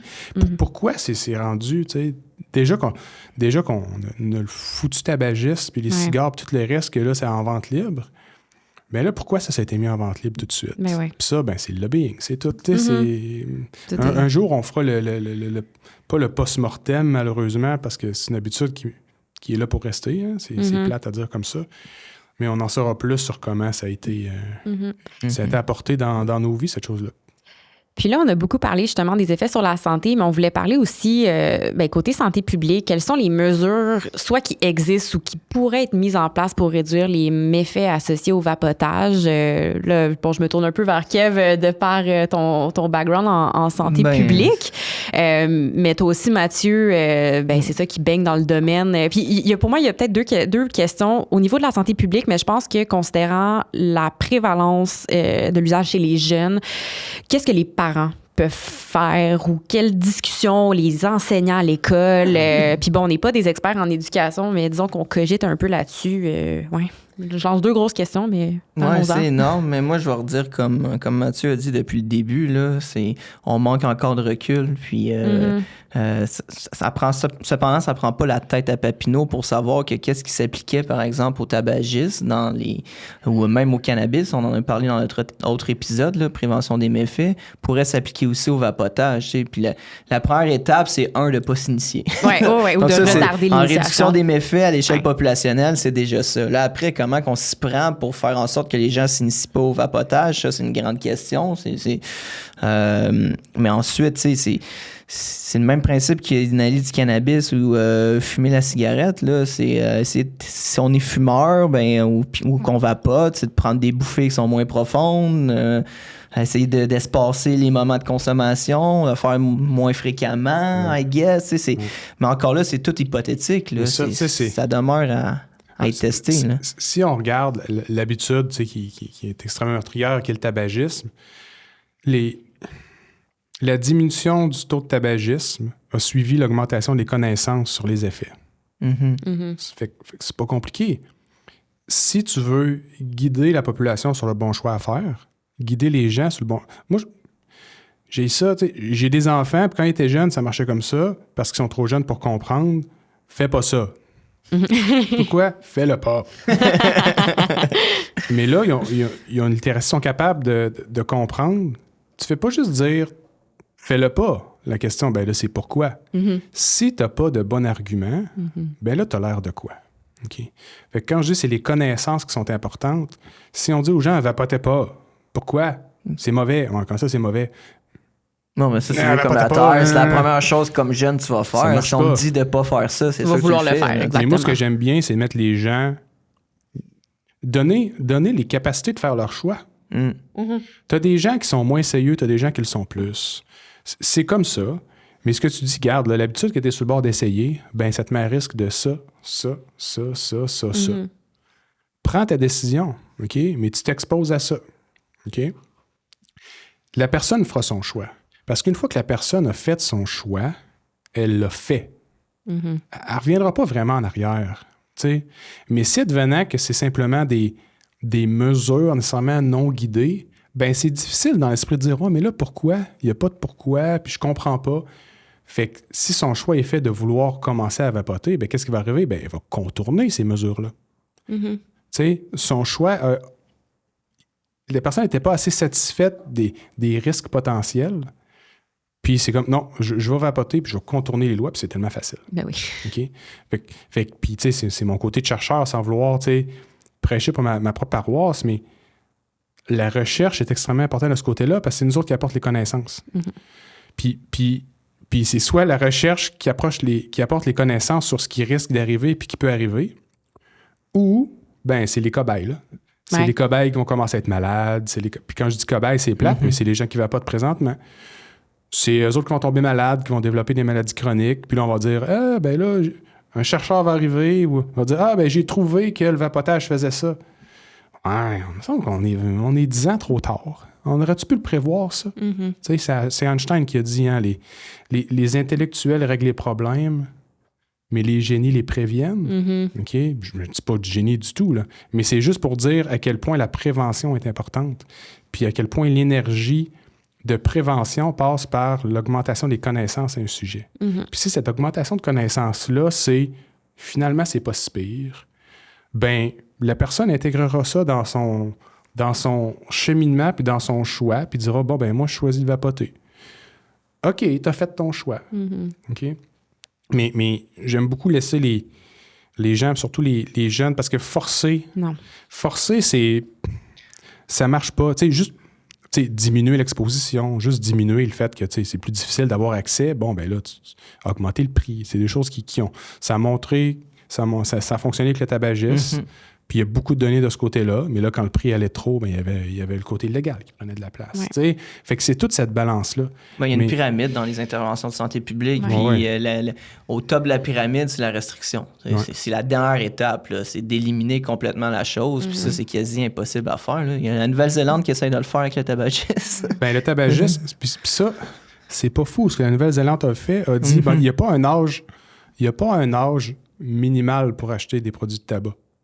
Il y a une date de naissance butoir. Si tu es né après cette date de naissance, après cette date de naissance-là, tu pourras jamais acheter de tabac. Même quand tu vas être rendu à 35, tu pourras jamais l'acheter. C'est un nouveau concept. Je n'en c'est le premier pays qui a fait ça. J'aime ça, mais ça traduit aussi le... Tu sais, sans nécessairement que ce soit tout géré au niveau gouvernemental, mais ça traduit l'esprit des dirigeants aussi. Ouais. Tu sais, plus sans toujours légaliser mais contrôler l'accès, c'est quand même important parce qu'en bout de ligne, là, ben, tu sais, c'est notre système de santé qui est comme de ça, puis ça, ben, c'est tous nous autres qui payons pour ça. Ben oui. Tu sais, fait qu'on a-tu notre mot à dire là-dedans, sachant qu'on paye par la banque, tu sais? Donc, mais ça passe par l'augmentation des connaissances. Tu sais, quand t'as pas d'argument pour débattre avec quelqu'un, t'as pas d'argument. T'as beau dire non, puis boquer, mais cette personne-là, elle trouvera pas crédible. Non. Elle trouvera pas crédible. Puis présentement, ben, tu sais, médecins scientifiques, les arguments, ben, ils s'en viennent, mais c'est long à obtenir. Ouais. Ces données-là, ces connaissances-là, c'est long. Puis des choses de qualité, ça prend un certain temps. OK? Puis si on voit que ça soit vrai, vérifiable, revérifié par d'autres labos, ces choses-là. Mais quand on va avoir ces arguments-là, ben les gens pourront faire leur choix de façon plus éclairée. Où en sera la législation sur le vapotage? Aucune idée, parce que présentement, les législations, c'est pas nécessairement basé sur des connaissances scientifiques, c'est basé sur, oui, il y a un côté de faire attention sur les effets potentiels. Les saveurs, c'était ça. Tu sais, on n'a pas banni telle saveur parce qu'on sait que... Non, on est allé à large parce qu'il y avait un risque pressenti, là.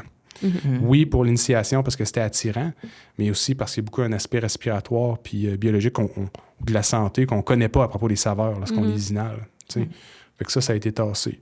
Mais il était déjà là, fait qu'il continue. Mais si on montre au niveau scientifique que telle saveur, c'est à risque de causer, mettons par exemple, telle maladie respiratoire, bien peut-être qu'il y a quelqu'un qui est paralégal, tu sais, qui fait son liquide chez eux ou qui en vend, peut-être qu'il va dire « Ah, ben là, je ne mettrai pas de ça. » C'est comme « Ouh! » Ben là, il y a eu un effet, tu sais, pas nécessairement juste sur le système légal puis l'interdiction, mais là, la personne a fait son choix. Fait que ça ratisse plus large. Juste les connaissances en général. Ouais, je comprends. Mais ça, il faut que le mot se passe aussi. Il y a tout ça. Là, la vulgarisation. Oui, très important.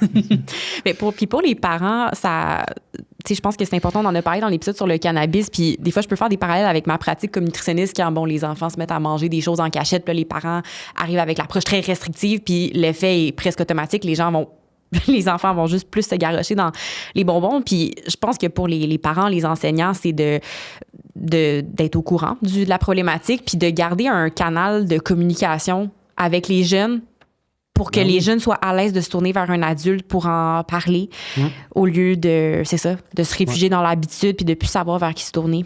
c'est sûr. Faut que le parent devienne quand même une personne ressource. Tu sais, soit toujours une personne ressource pour l'enfant quand il y a un problème et qu'il va se tourner vers ses parents, pas avoir peur de ses parents. Les enfants ils ont 9 ans et 11 ans, ils s'en vont vers l'âge où ils vont essayer des choses, ils vont faire des choses en cachette.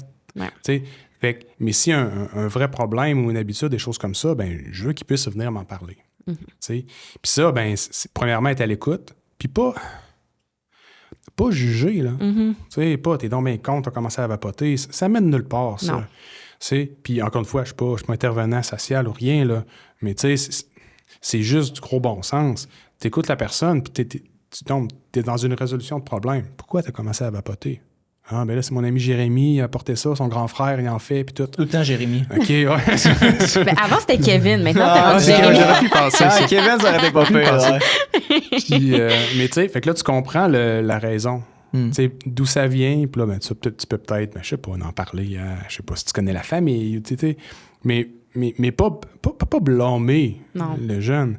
Il est exposé à ça, c'est un phénomène social, c'est normal qu'il soit exposé à ça. Le problème, c'est que la nicotine peut devenir dépendant à ça, puis s'il a pigé une mauvaise carte, ben, présentement, on sait qu'il peut développer des maladies à très court terme. Mais c'est plus rare, tu sais. Mais encore une fois, c'est à l'écoute, puis le vapotage, c'est initié par les amis. C'est introduit par les amis. Fait que, tu sais, c'est connaître les amis de ses enfants, ça aide. Puis, tu sais, juste le savoir. Tu sais, juste le savoir. En tout cas, j'ai l'air bien... En pratique, je verrai dans 4-5 ans ce que ça dit. Là. On va te réinviter, puis on en reparlera. Là, on a touché vraiment plein de trucs. Le contexte épidémiologique, qu'est-ce qu'on sait une vapoteuse par rapport à du tabac, ce qu'on sait des effets sur la santé. Puis bon, là, on est encore beaucoup dans de l'incertitude. On a parlé d'outils de santé publique. Mathieu, est-ce qu'il y a des choses qu'on n'a pas abordées que tu aimerais mentionner? Non, sérieusement, on a couvert très large. Sans dire faites vos propres recherches. Là, faut faire attention. Soyez toujours... ayez toujours un petit doute. Questionnez toujours c'est pas parce que c'est légal que c'est bon. C'est pas parce que c'est légal qu'il n'y a pas de danger. Posez des questions. Soyez curieux. Parce que justement, ça va vous exposer le jour où il va y avoir des effets secondaires qui vont être montrés. Ben, vous allez pouvoir aller trouver ces choses-là. Suivez pas les messages uniques non plus.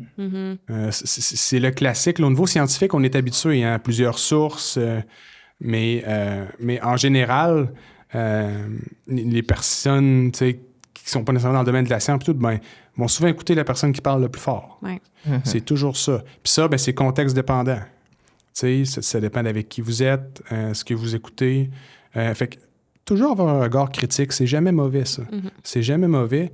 Puis, mais doutez toujours un petit peu. Quand ça a l'air trop parfait, là, c'est ça, man, moi, je ne fume plus avec ça depuis longtemps. OK, mais pourquoi? Puis, tu l'utilises-tu encore pas mal plus? Poser des questions. Puis, mais toujours garder un regard critique. Puis ça, on parle du vapotage et tout, là, mais c'est bon pour tout. C'est bon pour tout. Tu sais, quand on entend un message unique ou quand on rentre dans une salle d'écho, là, puis que c'est toujours les mêmes messages qui se répètent, ben, tu te rends compte que finalement, c'est plus représentatif de la réalité. Fait que... Ma phrase préférée de... Se méfier des solutions simples à des problèmes complexes, c'est un peu ça. Hein, les marchands de rêve, c'est un peu ce que les compagnies tabagiques font. Puis je crois avec le vapotage aussi, de mettre ça sous le couvert de l'association tabagique. Là, on commence à vivre les répercussions du vapotage. On commence à en comprendre un peu plus les tenants puis les aboutissants. Donc, Puis oubliez pas, puis ça, ben tu sais, les compagnies qui vendaient du tabac, des cigarettes, tu avais les compagnies de tabac qui vendaient leurs cigarettes, mais le vapotage est arrivé, les compagnies qui vendaient les produits de vapotage. Après ça, les compagnies de tabac, ils ont bien vu que leur temps était fait pour un certain temps, du moins dans certains pays où le tabagisme diminuait énormément. Puis là, le vapotage était là. La majorité des compagnies de vapotage sont possédées par des compagnies de tabac maintenant. Ils ont l'expertise dans le marketing, la rhétorique. Puis en plus, ils peuvent dire, en effet, le tabac, c'est pas bon, ça faisait ça, puis tout, mais ça, c'est mieux. C'est un message qui est sexy pour eux. Là, c'est ça. Tu sais, tu vends les deux, tu es comme, oubliez lui, là, prenez lui à la place, c'est moins pire et tout. Ouais. Fait que, oubliez jamais ça. C'est une industrie qui est extrêmement habile, créative. On le voit, on l'a vu avec les patchs de nicotine, où ils ont été capables de contourner, trouver un loophole dans la loi. Même les mineurs pouvaient en acheter. Là où il y a de l'homme, il y a de l'hommerie. Là. Tu dis tout le temps ça aussi. On dit ça, hein? Mais souvent, j'avais écrit, c'était pour un... Il y avait eu justement une lettre qui avait été publiée dans le journal Le Soleil, je pense, au Journal de Québec, v'là 5-6 ans. Puis c'était justement à quel point les compagnies de tabac faisaient une transition pour aider les fumeurs, blablabla, vers le vapotage, puis tout. Puis... j'avais répondu, j'étais un peu en feu, puis tout le monde me forwardait dans cette journée-là cette lettre-là, fait que ça arrêtait pas de pleuvoir. T'as craqué, là. J'avais décidé d'écrire une lettre de réponse, puis je l'avais intitulé L'homme est un loup pour l'homme. Okay? Ouais. Fait que naturellement, même si on est tous égaux, il y a des personnes qui font des choses qui sont nocives pour la masse. Mais oui. Puis, malheureusement, toutes les compagnies font la promotion de la dépendance à la nicotine à travers le tabac, le vapotage, les patchs, n'importe quoi, c'est pas bon. Non. C'est pas bon. Donc, oubliez jamais ce petit aspect-là qui souvent se passe en arrière, que personne voit. Pourquoi? Ils sont très habiles, puis ils savent c'est comme ça que ça marche. Toi, Kev, ta phrase préférée, c'est méfiez-vous des solutions simples aux problèmes complexes. Moi, ma préférée, c'est de Carl Sagan en français. Les allégations extraordinaires nécessitent des preuves extraordinaires. Donc, voilà. Ça va mieux dire. En terminant, on aime tout le temps faire un petit tour de table où Kev et moi, on se prononce sur ce qu'on a retenu, ce qui nous a marqué. Puis là, tu as quand même déjà fait un bon dernier message. Mais mettons, de tout ce qu'on a discuté, s'il y a une chose que tu aimerais que les auditeurs retiennent, ça pourrait être bon à mentionner, mais tu as le temps d'y penser parce que c'est toujours Kev qui se prononce en premier. Je vais être bref, puis je vais résumer ça en une phrase que tu as dit, Mathieu, plusieurs fois. C'est pas inoffensif. Ouais. Point. Le vapotage, c'est pas inoffensif. Oui, il nous manque encore certaines preuves scientifiques, notamment sur les effets à long terme, mais on a des preuves qui s'accumulent déjà pour des effets qui demeurent rares pour le moment à plus court terme. Mais on sait que ces produits-là contiennent des carcinogènes, certaines substances qui se sont avérées être nocives pour la santé et fort probablement que dans les années à venir, on va en savoir de plus en plus sur les effets délétères de ces produits. Donc, gardez en tête que c'est pas un produit qui est nécessairement sain et meilleur que... je veux pas comparer avec le tabagisme parce que c'est deux habitudes de vie, je crois, qui sont nocives. Moi, je pense que je vais remarteler le clou sur le mythe qu'on a défait au début que dans une vapoteuse, c'est pas de la vapeur d'eau. Il n'y a pas d'eau. C'est pas d'eau. Il n'y a pas d'eau. Non, ça, je pense choquant. que ça, c'était choquant. Puis je pense qu'on va le rappeler. Puis que le seul point commun entre la cigarette et la vapoteuse, c'est la présence de nicotine. Sinon, les deux ont des formulations différentes et qui les deux ne sont pas inoffensives. Moi, je pense que c'est ça que je retiens. Les risques de dépendance sont extrêmement élevés autant que la cigarette. Oui. Puis toi, Mathieu, là, tu as nommé l'importance de l'esprit critique qui est extrêmement pertinente. Sinon, y a-t-il autre chose que tu aimerais que les auditeurs et auditrices retiennent? Tu sais, je pense que vous avez bien résumé ça. Encore une fois, je remartèle le fait de garder un esprit critique. Quand il y a des problèmes, c'est ça, simple. Des solutions simples à des problèmes compliqués. Puis encore une fois, notre poumon est fait pour respirer de l'air. C'est pas fait pour respirer de la fumée. C'est pas fait pour respirer n'importe quoi d'autre. On peut se défendre. C'est pas parce que faire quelque chose nous rend pas malade tout de suite que ça va pas nous rendre malade plus tard. Quand on est rendu à l'étape symptomatique, il est pas déjà trop tard, mais on a déjà un bon bout de fête. OK? Donc, la meilleure façon, c'est prenez soin de vos poumons et de votre corps. On en a juste un. Puis le poumon, c'est un organe qui se répare très mal lorsqu'il y a des dommages sérieux qui sont faits. Donc, on a beau avoir une réserve, mais si vous commencez à vapoter très jeune, vous vous exposez à ces choses-là très longtemps. Donc, on respire de l'air. C'est l'idéal. Professeur Mathieu Morissette de l'Université Laval, merci beaucoup de t'être déplacé pour la discussion. C'était vraiment hyper intéressant. Si les gens sont curieux de soit suivre tes travaux de recherche ou être redirigés vers des ressources fiables concernant le vapotage, c'est le moment de mettre les plugs. Là, je replugue Liber. IBAIR pour les jeunes qui veulent arrêter de vapoter. L'application mobile. L'application mobile. Il y a aussi Aspire à mieux, qui est fait un peu plus pour les jeunes adultes, pour arrêter de vapoter, Société canadienne du cancer. OK? C'est le même principe. Donc, c'est des applications. Bon, pour arrêter de vapoter, c'est pas parce que vous vapotez là que vous êtes pris avec cette habitude-là. On peut toujours se sevrer de la nicotine. Puis, sinon, je suis pas très actif sur les médias sociaux, mais googlez mon nom, Mathieu Morissette, Université Laval. C'est avec le moteur de recherche. Il y a l'épisode qu'on a fait ensemble, il va y avoir celui-ci ici. Donc, on a quand même quelques n'hésitez ressources. pas, on est passé à la découverte il y a quelques années. On est actif de temps en temps, on voit la télévision, radio et toutes ces choses-là. Puis, très important de rendre les connaissances accessibles au public en général. Merci Mathieu. Merci à vous deux. Très gentil.